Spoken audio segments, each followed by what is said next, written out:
Did you know that Twist actually depicts an event where the Infinite Dragonflight goes back in time to the Battle of Ahn'Qiraj to try and change the events of what happens with battle with Cthulhu? The fate of the world and the true timeline hangs in the balance. It's up to you to hold out their attack or join them instead. That was the storyline behind Twist, originally, and Caverns of Time, the first Twist set. So, why am I bringing that up? Because it sucked. Let's get one thing clear here. The Caverns of Time set was a straight to wild set. It's the first and only one they've ever done. And it will probably be the last. Why? Well, let's be honest here. It wasn't very good. Blizzard kinda over-buffed the shit out of one class, in particular, for wild, and then didn't give any classes really anything special in Twist itself. Yeah, you had a couple decks, after rebalancing in Twist, but I'm not going to talk about that. I don't really give a shit about Twist. Who cares? It's never going to matter again. This Caverns of Time stuff, they definitely scrapped it at this point. Who cares? So, let's get back to Wild. The only thing anyone cares about anyway. When it comes to Wild, they had done 2 gigantic buffs to Discard Warlock. Discard Warlock is the name of the game, the only deck that really mattered after Twist. Yeah, you got some good cards like Ship's Churgeon that were added in for Shadow Priest, and Shadow Bomber also got buffed, and man, Shadow Priest kind of just got way better because of Twist. Whatever. When you really talk about Twist and Caverns of Time, you are talking about Discard Warlock. First, you had the buffs to Silverware Golem, Tiny Knight of Evil, and Dark Bargain. All 3 of these cards are buffed, and incidentally, Discard Warlock was instantly one of, if not the best deck in the game right after that. It was incredible, it just beat basically everything, you couldn't really do much about it. It was still abusing the same interaction with Soul Barrage that got Cataclysm previously nerfed because of Dark Bargain being so good. It's just Cataclysm Light now, But yeah, so you had that, and then you would, be able to curve Dark Bargain from Tiny Knight of Evil fucking insanely efficiently. You would play Tiny Knight Evil on 2. Hell, you would sometimes coin Tiny Knight into another Tiny Knight on 1 and 2, and it didn't get cleared very often. Most of the time, yeah, you'd probably lose 1, but a lot of the time, you'd probably still keep one of those up. And then you would play Dark Bargain. Dark Bargain, of course, destroys 2 minions on your opponent's board, so it makes it really hard to deal with those Tiny Knights if you're trying to do so after they were buffed or something like that, which is possible and a lot of the way that they were doing it. So you had to deal with that. Then you had to deal with the fact that it also would discard, say, the newly buffed Silverware Golem, which now has 4 health, or Soul Barrage. And guess what? Soul Barrage might be one of the most broken cards ever printed. It's real gross. If this card is even slightly good, it's because of Soul Barrage. It's yikes, man. But getting back to that, then you have your Tiny Knight of Evil, which now has +4/+4 from discarding 2 cards. That's disgusting. And guess what? It didn't stop there. Then, when Caverns of Time itself came out, because initially the buffs came out first before the new cards were introduced, then you had, in my opinion, the most broken card ever printed.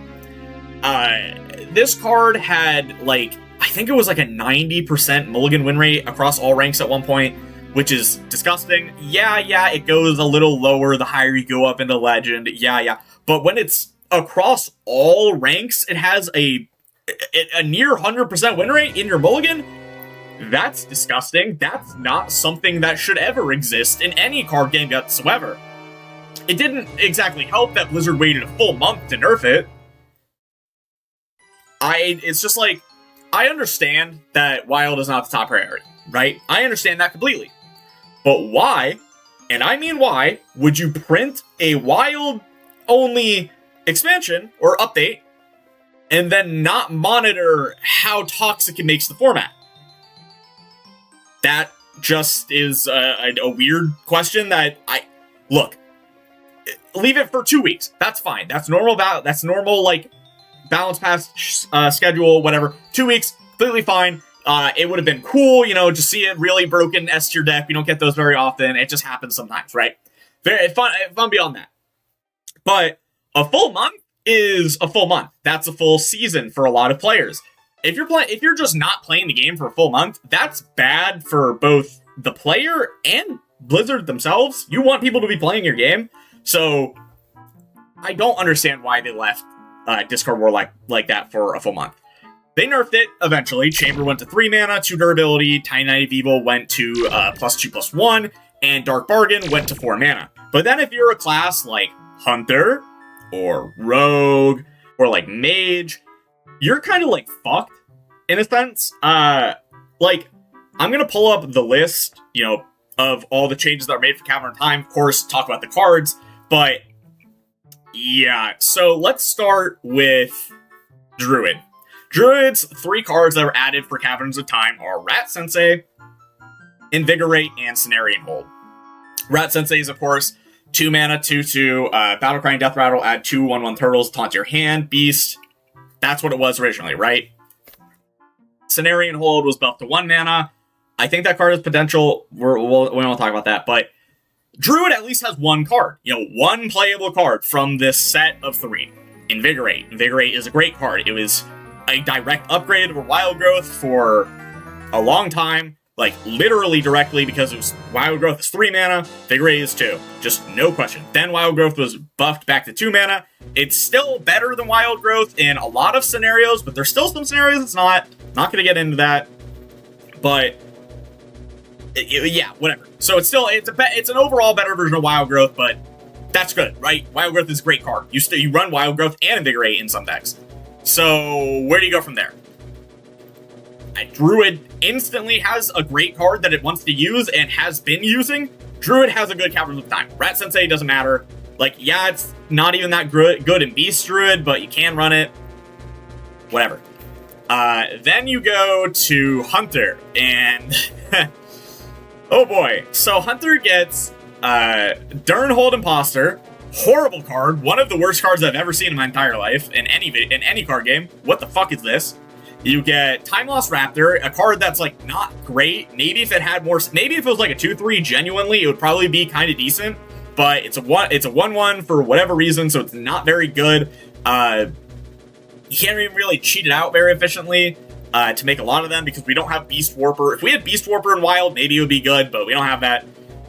And then you have Trial of the Jormungandr. Trial of the Jormungandr at 5 mana was actually a pretty good card. It made the newly buffed Acid Maw, you know, finally runnable. Of course, you know, newly buffed Dreadscale, you know, in my opinion, best card in Hunter for a long time. I'd still say it's probably best, maybe Bargain Bin, but whatever. So you have Dreadscale, and then you combo them together. Sometimes you could, you know, run like King Mukla if you're really feeling frisky and want to like play like Mukla Dreadscale and then bloom your Dreadscale. That's a really good thing. You got a lot of stats from that, and you get to clear a board. Then it gets nerfed to 6 mana, and wow, it's unplayable for who could have guessed why. It's not runnable in Odd Hunter anymore, which is like actually genuinely significant for the deck. Odd Hunter with 5 mana Trial was like actually a little bit playable, in my opinion. Good for Odd Hunter means different things for whatever. And then like, well, Trial of the Jormungandr goes to 6 mana, and instantly it's just unplayable, and Hunter doesn't get a card. I'm not a fan of this, that not a single nerf from Caverns of Time has been reverted. I can understand keeping Chamber. I can understand it. You know, Chambers was too strong in Wild, it was great, and it was really strong in Twist. I get that, right? But now that we don't have Caverns of Time Twist anymore, what is the point of keeping a single nerf to one of these cards? There's not one at all. I don't get it. Like, I don't know, man. What are you supposed to do? Okay, let's move on to Mage. Mage has Black Morris Imposter. Again, one of the worst cards ever printed. What's the point of this? It's genuinely terrible. Then they have Disco at the End of Time. This card is fine. It's not great. You don't run it in any deck ever, but it at least, you know, does something. It does something cool. It paved the way for the oh gosh, what's it called? It's like the Observer card, the 3 mana 2/2 demon that gives you end of like random secrets that go away. it paved the way for that card, and that card's cool. That card's pretty good, in Standard at least, so yeah. And then you have Chromie Time Hopper. 6 mana 4/4, so it's understated. Visit a historical epoch. Shuffle the others into your deck. I'm gonna take a wild guess and say most of you don't know what the historical epochs are, so let's throw them up. You start with Battle for Mount Hijal. They're all 4 mana, but that doesn't really matter. Cast when drawn, and then what it does, because you play one and then shuffle them. Give your minions +2/+2. For 6 mana, that's okay. It's not amazing. It's pretty good, I'd say. Mage can't really use it in any way, shape, or form, but if this were in, like, Paladin or, like, Hunter, you know what? That would be pretty good, actually. Genuinely. Okay, let's go on to the next one. Culling of Strathel. Cast when drawn, of course. Deal 2 damage to all enemies. 6 mana 4/4, deal 2 damage to all enemies. I want to point out that this was released in Titans, where in the Titans mini set, we got Prison Breaker. Prison Breaker, of course, is a 4 mana 4/4. Battle Cry, if you've cast 5 spells this game, deal 3 damage to all enemies. This, of course, nerfed the 2, but still, that card was printed not long after as a standard card. As a standard card, not a straight to wild card, not a twist card, a standard card. Then you have Escape from Durnhold for Chromie. This is cast when drawn, of course, get 2 random spells. When I first read this, I thought it was get 2 random secrets, and I was like, oh, that's not that bad, right? Like, when I said get, I thought I meant cast. Cast 2 random secrets. Cast 2 random secrets would be pretty good, actually, especially from cast when drawn. So, get 2 random spells? That's not very good. Not at all. No. What the fuck is this, man? And then lastly, you have Opening the Dark Portal. Cast when drawn, get 2 random legendary minions. Not play 2 random legendary minions, get. Add to your hand. This is not a 6 mana card. This is like a 4 mana card, actually. Yeah, especially for a straight to wild set. This card could have been 4 mana. Yeah, okay, so Chromie's bad. Mage, no expansion at all. Mage did not get a single card from this Caverns Time little mini set. Just didn't at all. Okay, let's move on to Paladin. So Paladin has Timeless Blessing. Yep, that's a card.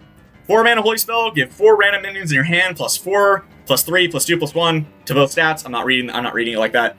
That's card of all time. Okay, let's go to the next one. Bronze Dragon Knight. 4 mana, 3/5, dragon, battle cry. If this has 5 or more attack, summon a copy of this. It was eventually buffed out taunt because it was bad, and yeah, it's terrible. Again, these buffs are technically for twist. These nerfs are technically for twist. So let that tell you again. Why did they advertise it as wild only expansion? Straight to wild update. Don't know. And then we have Rooney Time Explorer. Okay, Rooney's really good. If you don't know, I'll go through the locations really fast right here. You have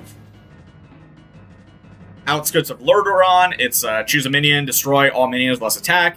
Ruins of Korun, draw 2 cards, swap their costs. Temple of Earth, choose a friendly minion, summon a copy of it with +3 health and taunt that can't attack. The Nighthold, cast 3 Iron and Paladin secrets. Vald Raken, get 2 random dragons with +2/+2. Wind Rider Roost, summon a 3-cost minion, give it charge. And Zenadar, your next battle cry this turn triggers twice. Rooney is really good. I don't know what more to say. It's just a really strong card. You play it as a 3/4. It's good body. People underestimate bumping, especially in classes that have a lot of healing. Bumping matters a lot. Then, the locations they're pretty high value. All of them are probably worth, 3 mana on their own as a single effect. But anyway, yeah, Paladin has a really good set just because of Rooney. The other 2 cards don't really matter. Rooney's really good. It's like when you have 3 cards, 1 of 3 is a good enough odds. Let's be honest here. But yeah. Alright, after Paladin, we have Priest, which has Shadow Word Forbid. That's a card of all time.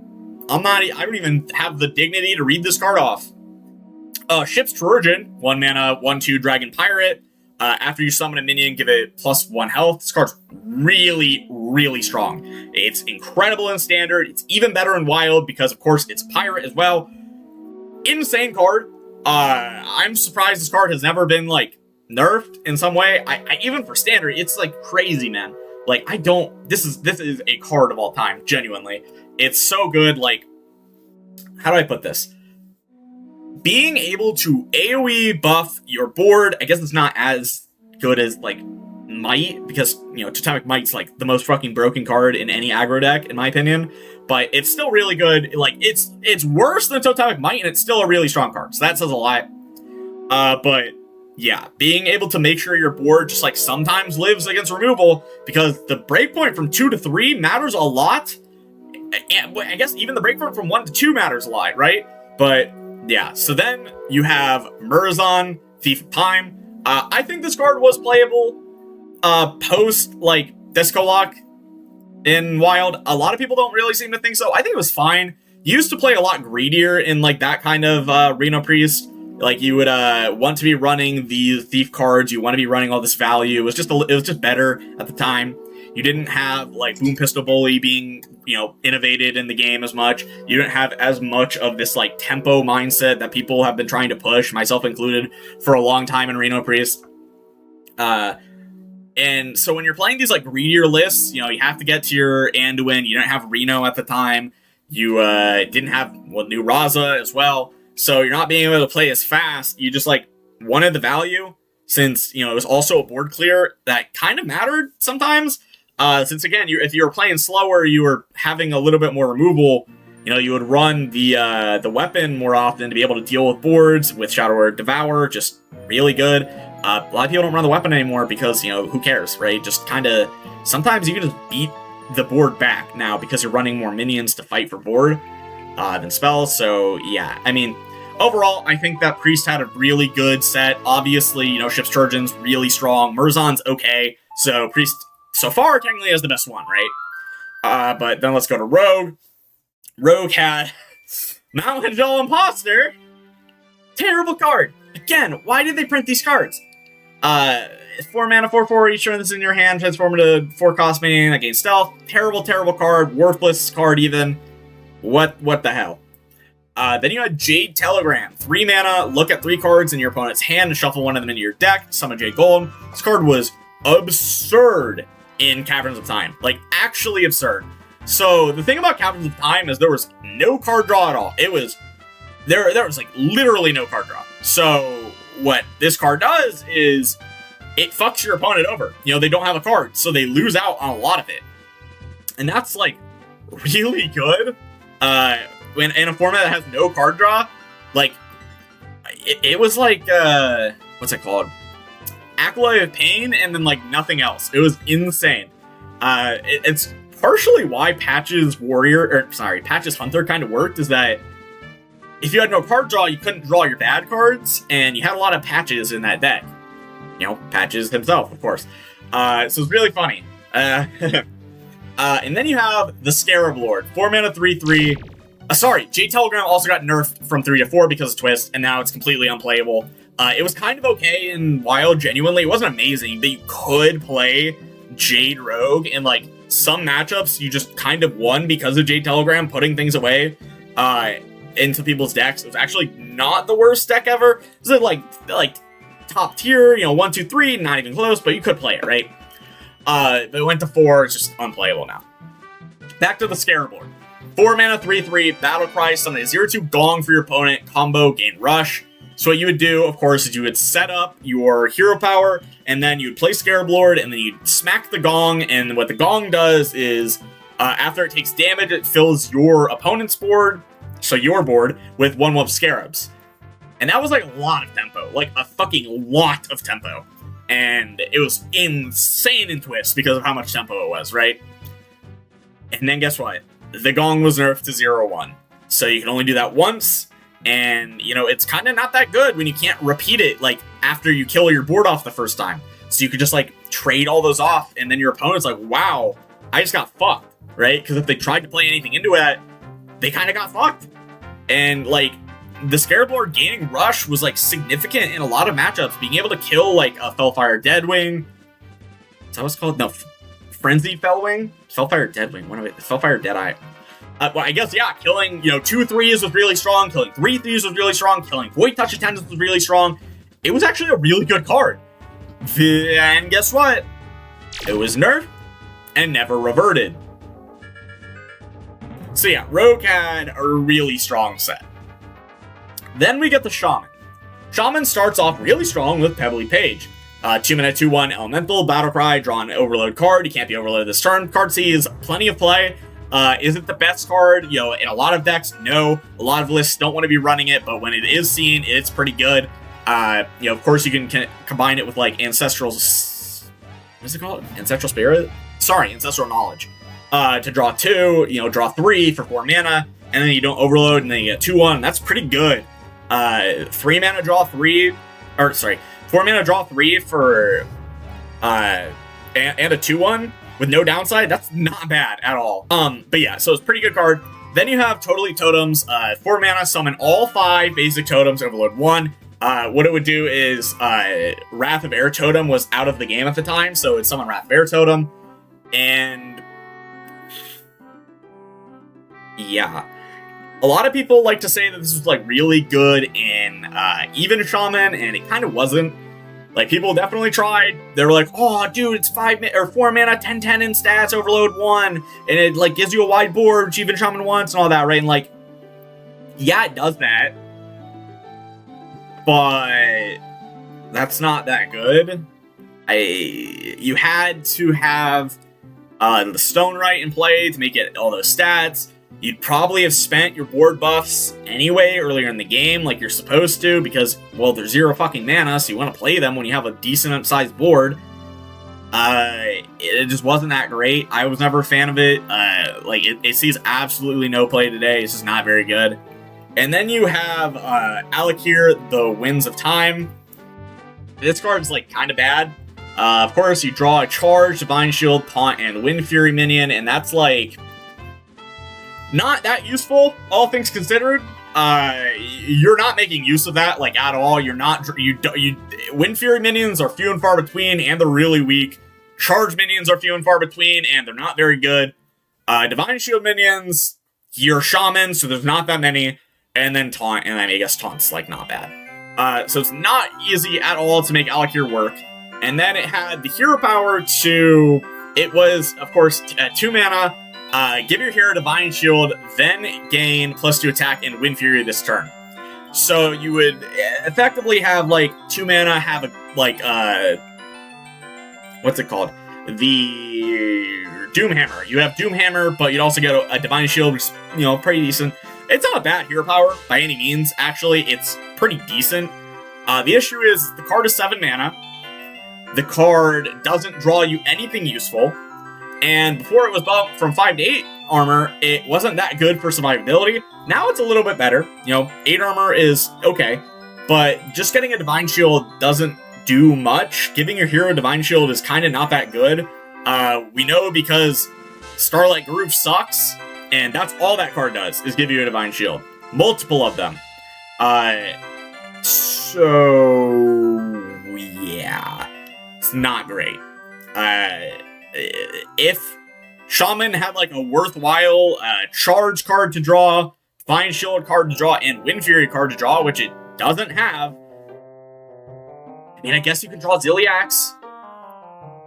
You can draw Ziliax for your Divine Shield, maybe your Taunt. There's nothing with Wind Fury that's worth it aside from, like, Alakir. And that's it. Yeah, it's bad. It's so bad. I guess Neptulon has Wind Fury. If Shaman ever gets, like, a good way to repeat from the other side, maybe. I don't know, man. I don't know. It's not very good. You wouldn't even want those from from the other side. It's so bad. It's so bad, this card. Like, what do they think? Why, man? Why did they do it? Anyway, Shaman had pretty, like, not great Caverns of Time set. It's not great. Like, Pebbly Page is pretty good, but that's about it. Then you have Warlock. Warlock got Chamber of Vicidius, Witch of the Archthief, and a buff to Cho'Gall. I already talked about Chamber earlier. 2 mana, look at 3 cards in your hand, choose one to discard, draw 2 cards, 3 durability. This card had like a 90-something% win rate in Mulligan. It's one of, if not the most overpowered cards to ever exist in this video game. What more is there to say? I don't want to, I can't really say anything more about it. It's just absurd. Witch of the Archthief, 4 mana, 2/4, Battlecry, summon a 1/3 Voidwalker with Taunt. If your opponent has more minions, repeat. That's like a good card. It kind of just doesn't have a place. Like, I think that it would be fine if Reno Warlock were playable. This card is like fucking absurd into aggro. Like, genuinely. Like, what? I don't know what more to say. Like, they build a board and then you just build a giant wall of 1/3s. And that's, like, not easy to get over for a lot of decks. Like, Priest sometimes can kill you over the top, right? They have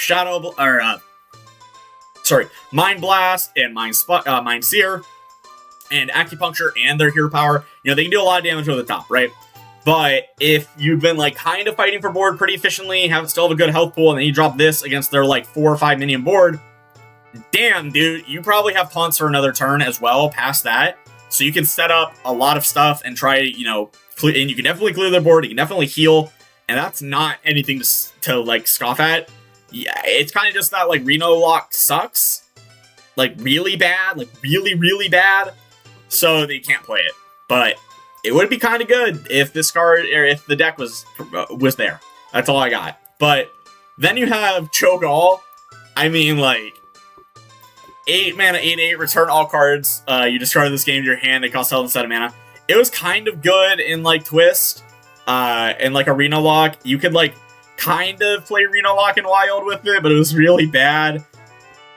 There's just nothing to say about this card. It's so terrible. Like, what is this card, man? It's just actually worthless.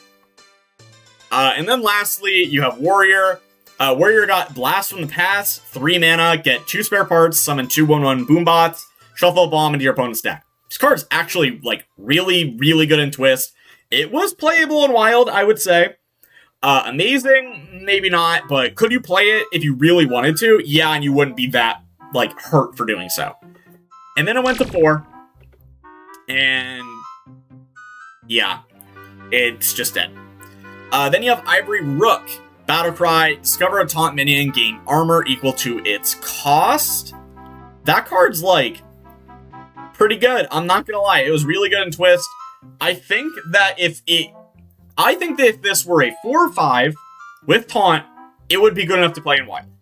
Genuinely, I think so. Maybe even like a 3/5, maybe a 4/4, just, I don't know. If it had more stats, it would help a lot. But they bumped it down to a 4/3, and it doesn't have taunt, so unplayable in Wild. I don't know, man. Like, this wouldn't be that bad of a card if it had taunt itself, genuinely. 4/4 with taunt, 3/4 with taunt, 3/5 with taunt, 4/5 with taunt, something in that range. It would not be that bad, right? You're gonna get, like, 5-6 armor on average, I think. Like, because it's warrior taunts and then neutral taunt. I think it might be around there, like 5. So 4 mana, 3/5 taunt, get a minion with taunt that you can curve into, especially if it's 5 mana, and then gain 5 armor. That's not a terrible card at all. Like, you could basically compare it to, like, 4 mana, 4/4 taunt, draw a card, gain 5 armor, so you play, like, shield block. Yeah, it's not as good as a card in your deck, on average, almost ever, but it's still, that's not bad. That's genuinely just not bad. Like, if this card just had taunt, it would be playing Wild. Genuinely. I genuinely think so. But it doesn't. And then you have Hobart Grapplehammer. 4 mana, 2/2, Battlecry. If you have a weapon equipped, give all minions in your hand and deck +2/+2. So, people have been trying to make this card work, like, since it was buffed. And it's so bad. It's so bad, dude. Like, I get that this was a rework for a card, but, like, when you rework something, you're trying to make it better, right? And, like, it's just not any more playable than the other version. They're still both unplayable. It's like, what are you doing? Alright, that's all the class cards. You can understand where I'm coming from for these. A lot of classes effectively did not get cards at all. I guess you could say that, like, Warrior kind of didn't. Rogue didn't. Mage didn't. Hunter didn't, and then, yeah, so Mage, Hunter, Rogue, and Warrior kind of just didn't get cards at all for Wild. Like, at all. All the other classes kind of got at least one card that's somewhat playable. And then, like, all the other ones, you know, they may have had a card, and then it got nerfed, but they don't have a card. Like, I'd say Warrior and Hunter could be said, you know, they kind of, and I guess Rogue maybe, they kind of had a card. It was, like, okay enough to play, but then it got nerfed and it's just completely unplayable. Mage didn't get one at all, but Mage hasn't gotten playable cards in, like, forever, so I don't know what the fuck they're doing with Mage, man. It's so bad. And then lastly, we have neutral cards. You start with Shark Puncher. I'm gonna rapid fire these. This card's absolutely terrible. Timeline Accelerator. This card sees actually some play in things like Huron Hunter or Reno Warrior. It's actually pretty good. Future Emissary. This card was really good in Zarimi Priest when you would play like a non-shadow version. When you were just trying to play like Pure Dragons, really good in that deck. Zarimi got nerfed. Sees no play anymore, but happens. Menagerie Mug, absolutely unplayable. Menagerie Jug, absolutely unplayable. Infinite Amalgam, absolutely unplayable. Eye Stalk of Cthulhu. This card was like okay at best in Twist. It's not really like amazing. Like Cthulhu Warrior was kind of a thing, but that's not Wild, so it's absolutely unplayable. Volstan Staghelm, absolutely unplayable. And then Sori Dormi.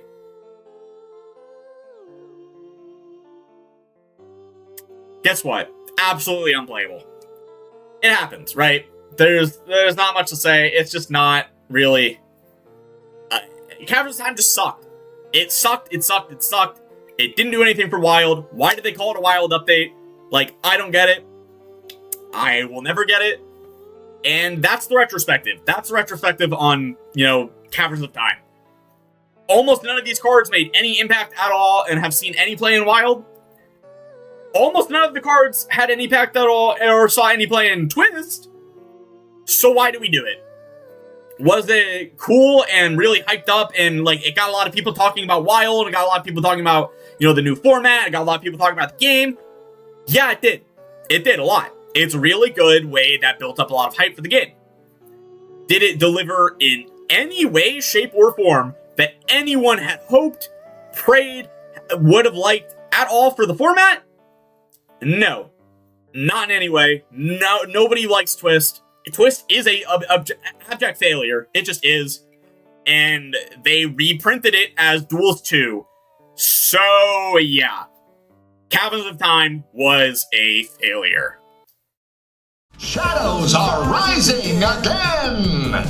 Darker than they've ever been. As evil descends from the skies, the world cries out, how will we survive? Out of the hall of explorers, and up from the dusty tomb.